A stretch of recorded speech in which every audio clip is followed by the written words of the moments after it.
కీర్తనలు 91వ అధ్యాయం. మహోన్నతుని చాటును నివసించువాడే సర్వశక్తుని నీడను విశ్రమించువాడు.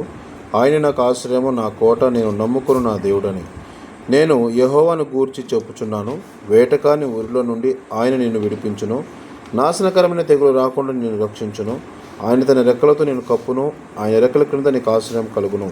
ఆయన సత్యము కేడమును డాలునై ఉన్నది. రాత్రివేళ కలుగు భయమునకైనను, పగటివేళ ఎగురు బాణమునకైనను, చీకటిలో సంచరించి తెగులునకైనను, మధ్యాహ్నమందు పాడుచే రోగమునకైనను నీవు భయపడకుందువు. నీ ప్రక్కన 1000 మంది పడినను, నీ కుడి ప్రక్కన 10,000 మంది కూలినను అపాయము నీ వద్దకు రాదు. నీవు కనులారా చూచుచుండగా భక్తిహీనులకు ప్రతిఫలం కలుగును. యెహోవా, నీవే నా ఆశ్రయము అని నీవు మహోన్నతుడైన దేవుని నీకు నివాస స్థలముగా చేసుకొని ఉన్నావు. నీకు అపాయమేమీ రాదు, ఏ తెగులను నీ గుడారమును సమీపించదు.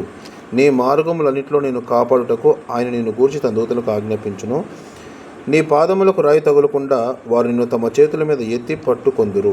నీవు సింహములను నాగపాములను త్రొక్కెదవు, కొదమ సింహములను భుజంగములను అనగా ద్రొక్కెదవు. అతడు నన్ను ప్రేమించుచున్నాడు గనుక నేను అతన్ని తప్పించేదను.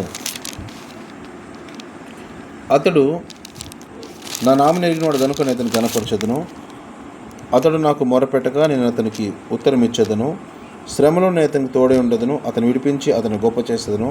దీర్ఘాయు చేత అతనిని తృప్తిపరచెదను. నా రక్షణ అతనికి చూపించదను. ఆమేన్.